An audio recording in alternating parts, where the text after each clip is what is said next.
Ibu bapak dan saudara-saudara sekalian, warga jemaat GKPI Menteng yang Tuhan kasihi, demikian juga bapak ibu saudara-saudara yang ada di tempat-tempat lain yang bukan warga jemaat GKPI Menteng ini, yang mengikuti siaran ibadah online ini.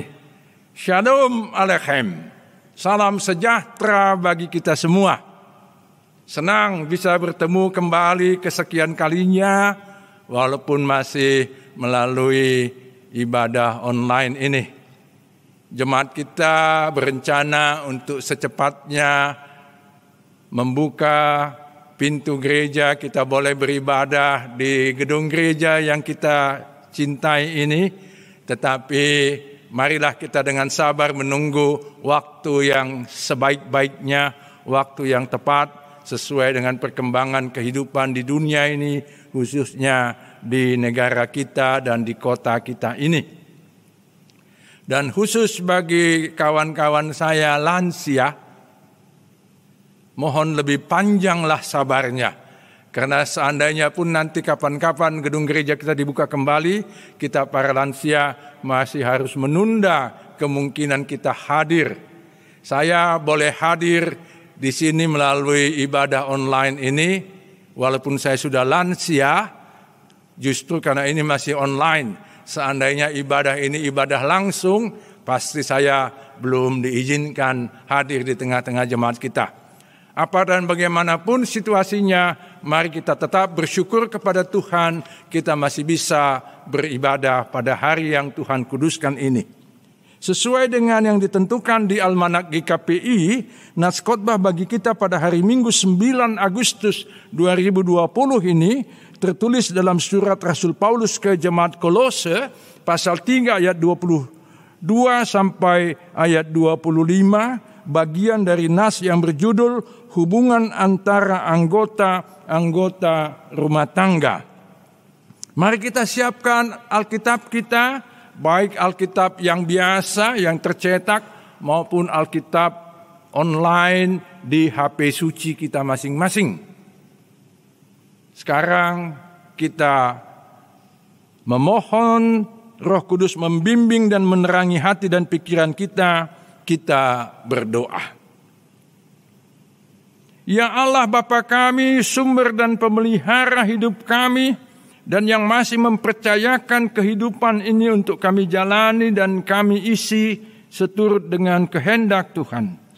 Di dalam rasa syukur kami atas kehidupan yang Tuhan karuniakan dan juga kesempatan beribadah pada hari yang Tuhan sucikan ini, kiranya Tuhan berkenan menyapa kami dengan kebenaran firman Tuhan. Kami mau bersyukur bahwa kami juga Tuhan pakai dan Tuhan pilih sebagai hamba-hamba-Mu. Biarlah melalui firman Tuhan hari ini, komitmen kami dan kesetiaan kami sebagai hamba-hamba Tuhan semakin kuat, dan berkat Tuhan terus melimpahi kehidupan kami dan menguatkan kami di dalam Tuhan Yesus Kristus. Dan kiranya Roh Kudus tercurah atas kami sekalian, menerangi hati dan pikiran kami, agar kami sungguh-sungguh memahami firman Tuhan dan pada gilirannya memberlakukannya di dalam kehidupan kami. Di dalam Tuhan Yesus Kristus Sang Firman Hidup. Amin. Saya akan membacakan nas Alkitab yang menjadi dasar pemberitaan firman Tuhan bagi kita. Sekali lagi Kolose 3 ayat 22 hingga 25 yang berbunyi demikian. Hai hamba-hamba, taatilah Tuanmu yang di dunia ini dalam segala hal, Jangan hanya di hadapan mereka saja untuk menyenangkan mereka, melainkan dengan tulus hati karena takut akan Tuhan. Apapun juga yang kamu perbuat, perbuatlah dengan segenap hatimu seperti untuk Tuhan dan bukan untuk manusia. Kamu tahu bahwa dari Tuhanlah kamu akan menerima bagian yang ditentukan bagimu sebagai upah. Kristus adalah Tuhan dan kamu hambanya. Barang siapa berbuat kesalahan, ia akan menanggung kesalahannya itu karena Tuhan tidak memandang orang. Demikian pembacaan Alkitab bagi kita. Ibu bapa dan saudara-saudara sekalian para kekasih Kristus. Adakah di antara Anda keturunan budak? Keturunan hatoban? Seandainya ada, Anda tidak usah berkecil hati dan tidak usah merasa bersalah. Mungkin kita akan mengatakan atau menjawab pertanyaan itu dengan mengatakan, dauma nasotama. Tapi menjadi keturunan budak bukan sesuatu yang tercela, bukan sesuatu yang salah. Saya mau ajak kita sebentar melihat saudara-saudara kita di Amerika. Sejak abad ke-16 sampai abad ke-19, ribuan, puluhan ribu, ratusan ribu, bahkan mungkin jutaan orang diangkut oleh orang-orang dari Eropa yang bermigrasi ke Amerika. Diangkutlah budak-budak dari Afrika. Lama mereka menjadi budak. Tetapi sekarang mari kita lihat, di antara keturunan budak itu banyak yang menjadi orang-orang hebat. Ada yang menjadi petinju yang hebat, tidak usah saya sebut namanya. Ada yang menjadi penyanyi, ada yang menjadi presenter, pemimpin acara di televisi, bahkan ada yang menjadi pejabat tinggi negara. Belum lagi yang menjadi banker atau pengusaha. Pendek kata, ketika seseorang menjadi keturunan budak atau leluhurnya pernah menjadi budak, dia tidak mesti terus-menerus menjadi budak. Dia bisa mengalami mobilitas sosial, naik kelas ke kelas yang lebih tinggi secara sosial, ekonomi, dan politik. Di Perjanjian Lama kalau kita membaca, ada banyak cerita tentang perbudakan. Memang pada zaman dulu bangsa-bangsa dan masyarakat di seluruh dunia sangat umum mempraktikkan perbudakan. Bahkan kalau kita ingat, bangsa Israel yang dipilih oleh Tuhan sebagai umatnya sebelumnya adalah budak di Mesir. Sesudah mereka dibebaskan Tuhan dari perbudakan, mereka diingatkan agar mereka memperlakukan budaknya secara manusiawi. Kalau mereka satu ketika punya budak. Kita ingat khotbah minggu lalu, Keluaran 23 ayat 1 sampai 9. Kalau kita teruskan pembacaan kita sampai ayat 12, di situ dinyatakan bahwa budak dan anak-anak mereka juga berhak istirahat sama seperti tuannya. Sama seperti hewan juga berhak istirahat. Dan kalau kita ingat juga khotbah tanggal 21 Juni yang lalu, 1,5 bulan yang lalu dari Imamat 25 ayat 1 hingga 13 tentang tahun Sabat dan tahun Yobel, di situ antara lain dikatakan, pada tahun Yobel, tahun ke-50, selain tanah dan ternak yang mendapat hak untuk beristirahat, budak juga mendapat hak untuk beristirahat, bahkan untuk dimerdekakan. Di dalam dan pada masa Perjanjian Baru, sekian ratus atau ribu tahun sesudah masa Perjanjian Lama, perbudakan masih berlangsung. Walaupun istilahnya sedikit diperhalus dalam bahasa Indonesia, seperti yang tadi kita baca, yaitu perhambaan. Hamba di dalam nas kita ini adalah budak. Warga jemaat Kristen mula-mula, hampir 2000 tahun yang lalu, banyak juga yang berstatus budak. Status mereka sebagai budak tidak langsung atau tidak serta-merta terhapus atau hilang ketika mereka menjadi orang Kristen. Mari kita baca nanti sesudah ibadah ini surat Rasul Paulus kepada saudaranya yang bernama Filemon. Filemon ini oleh Paulus disebut sebagai teman sekerja kami. Nah, dia memiliki seorang budak yang namanya Onesimus. Onesimus sempat meninggalkan rumah tuannya Filemon, tetapi kemudian pada waktu atau sesudah dia meninggalkan tuannya itu, dia melayani Rasul Paulus di penjara. Nah, ketika Onesimus melayani Paulus itu, Paulus meminta kepada Filemon melalui suratnya itu agar menerima kembali Onesimus.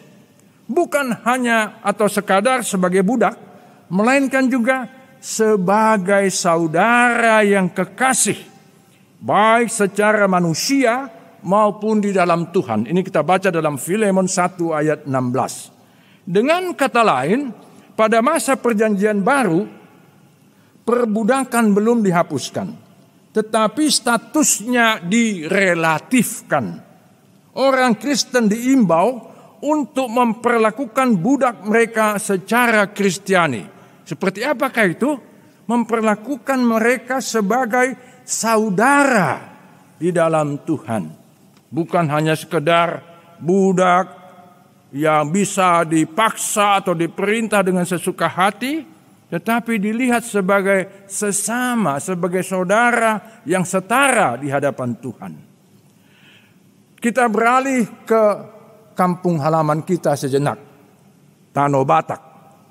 Pada masa lalu di Tanah Batak, seperti banyak juga di tempat-tempat lain di dunia ini, berlangsung juga praktik perbudakan, parhatobanon.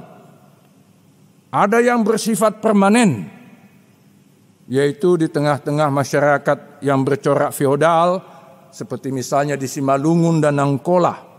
Ada yang bersifat insidental untuk jangka waktu pendek.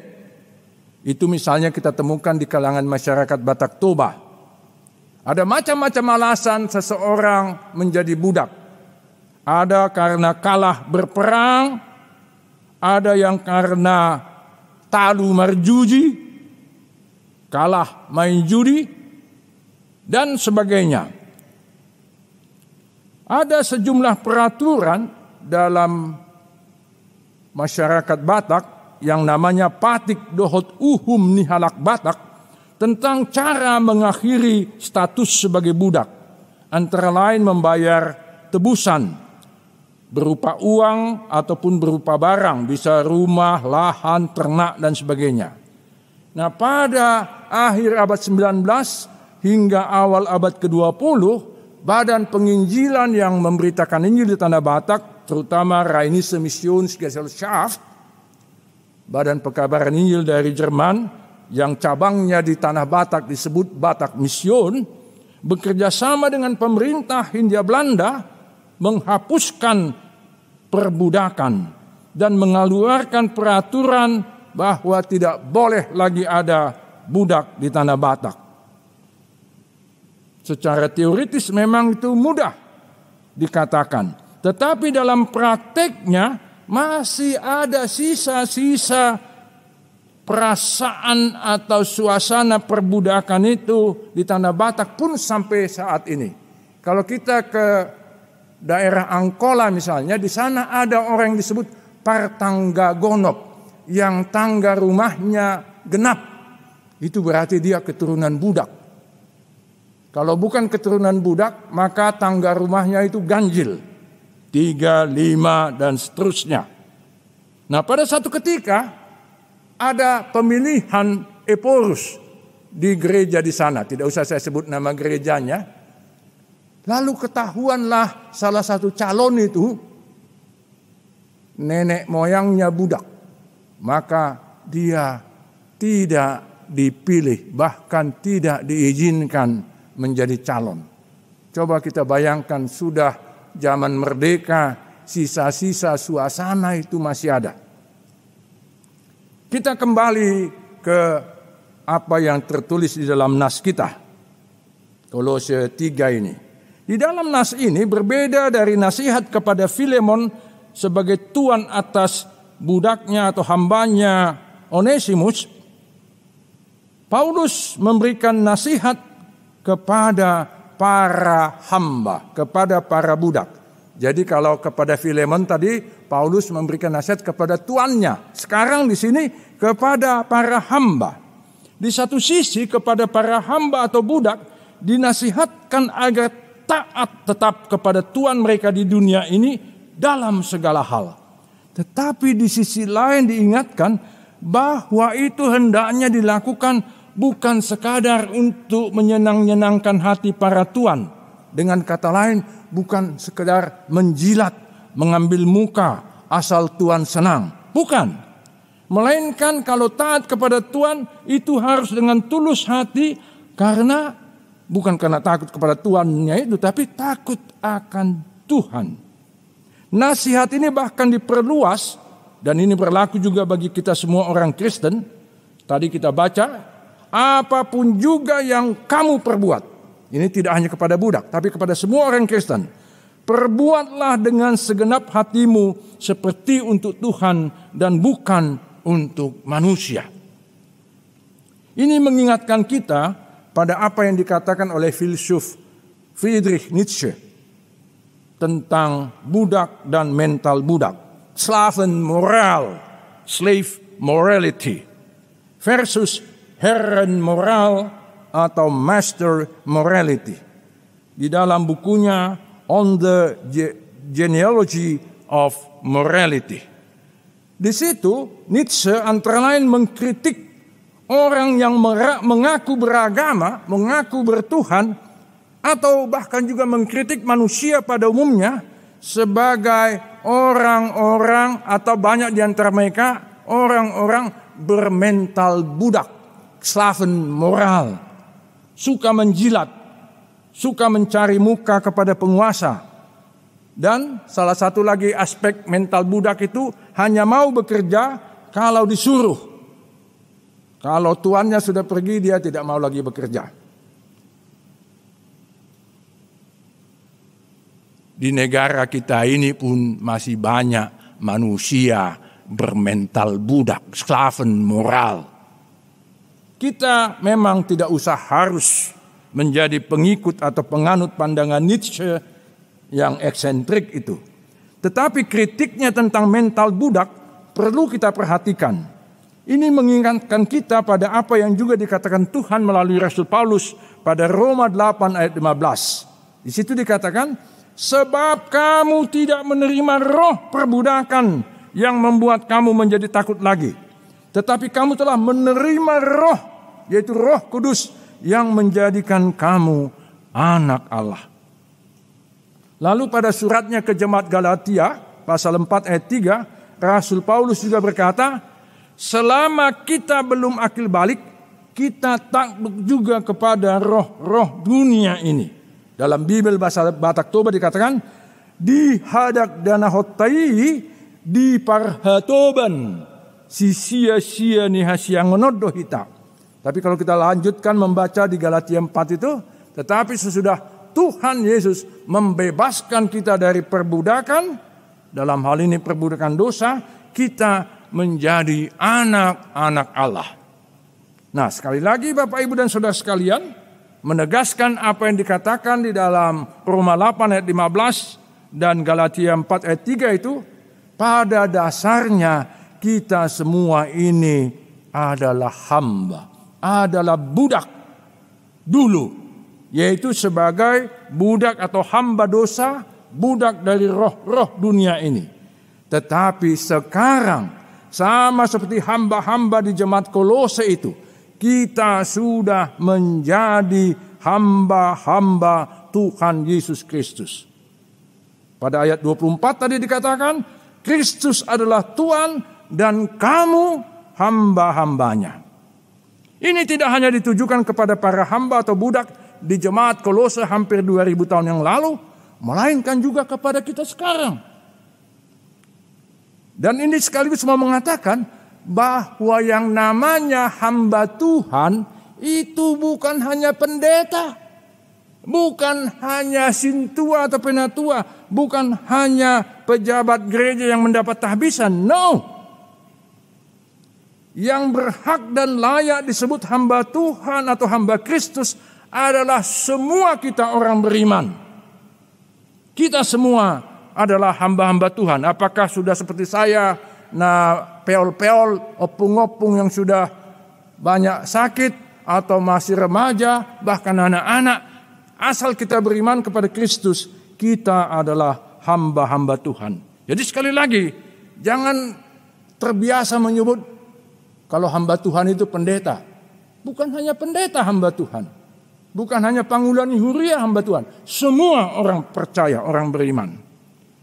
Tuhan Yesus telah rela mengosongkan dirinya dan mengambil rupa seorang hamba, mengambil rupa seorang budak untuk menjadi sama dengan manusia.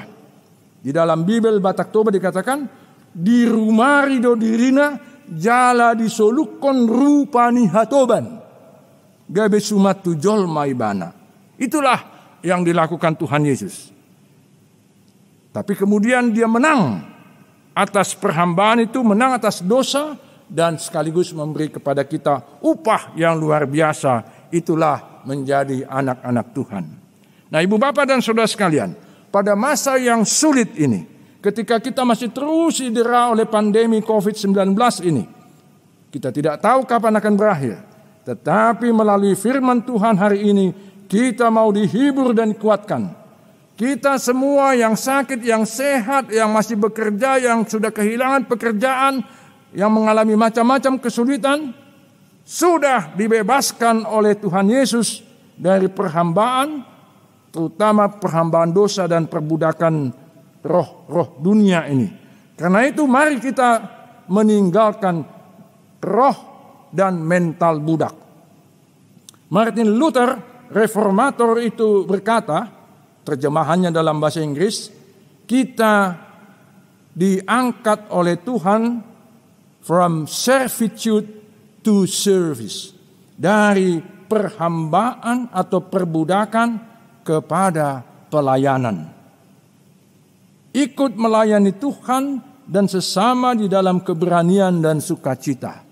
Itulah yang dilakukan oleh Tuhan Yesus. We are freed from servitude to service. Amin. Kita berdoa. Terima kasih Tuhan untuk firman-Mu yang luar biasa, yang menetapkan kami semua umat-Mu, orang yang beriman kepadamu, apakah kami berstatus hamba di dunia ini atau berstatus tuan, berstatus majikan ataupun pesuruh, apapun status kami secara sosial, ekonomi, politik, tapi kami sebagai orang beriman adalah hamba-hamba Tuhan yang Tuhan sudah bebaskan dari perbudakan dosa dan yang Tuhan layakkan ambil bagian dalam pelayanan. Kuatkan kami mengemban tugas mulia ini Tuhan di tengah situasi yang berat ini. Kami doakan semua warga jemaat yang masih bergumul dengan macam-macam keadaan berat, biarlah di tengah-tengah semua pergumulan itu kami boleh bangga dan boleh terus dengan berani dan penuh sukacita menjalankan tugas panggilan kami sebagai hamba-hamba Tuhan. Terpujilah Tuhan. Amin. Ibu bapak dan saudara sekalian, sebagai respons kita terhadap pemberitaan firman Tuhan, mari kita bernyanyi dari Kidung Jemaat 363 ayat 1 dan 2, bagi Yesus kuserahkan.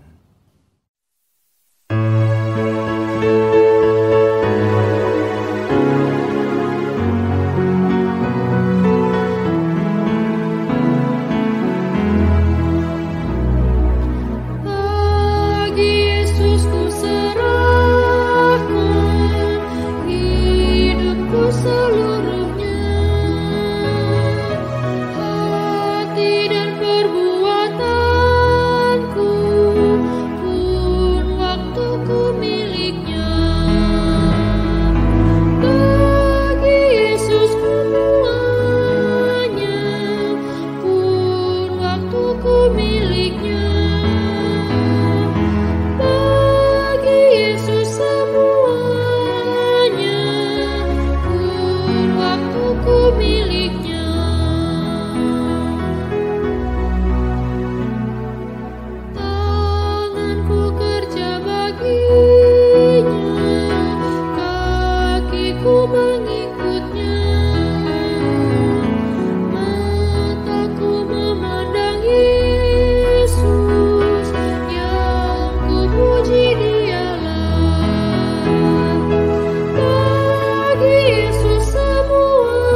Bapa kami yang di sorga, dikuduskanlah namamu, datanglah kerajaan-mu, jadilah kehendak-mu di bumi seperti di sorga. Berilah kami pada hari ini makanan kami yang secukupnya, dan ampunilah kami akan kesalahan kami, seperti kami juga mengampuni orang yang bersalah kepada kami, dan janganlah membawa kami ke dalam pencobaan, melainkan lepaskanlah kami dari yang jahat.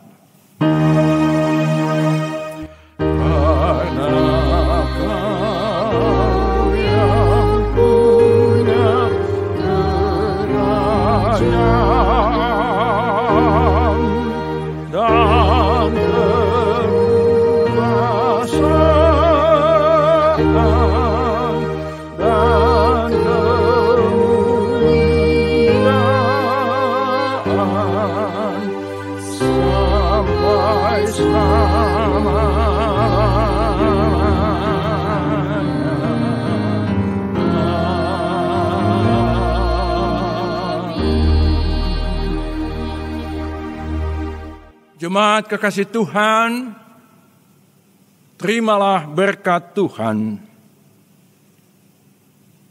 Tuhan memberkati engkau dan melindungi engkau. Tuhan menyinari engkau dengan wajah-Nya dan memberi engkau kasih karunia. Tuhan menghadapkan wajah-Nya kepadamu dan memberi engkau damai sejahtera.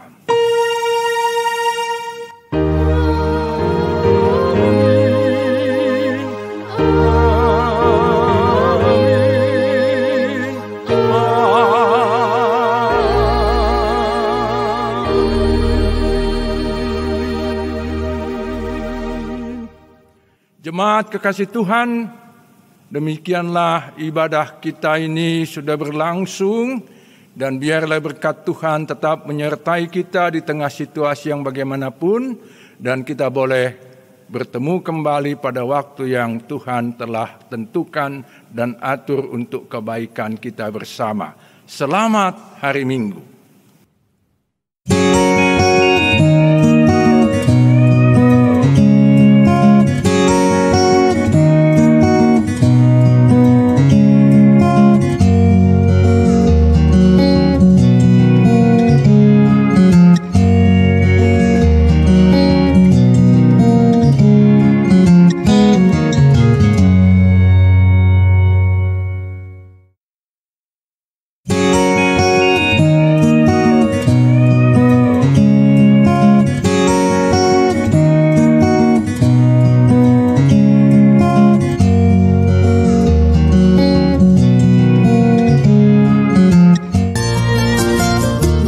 Tonang Official, Inspiration, Education, Collaboration.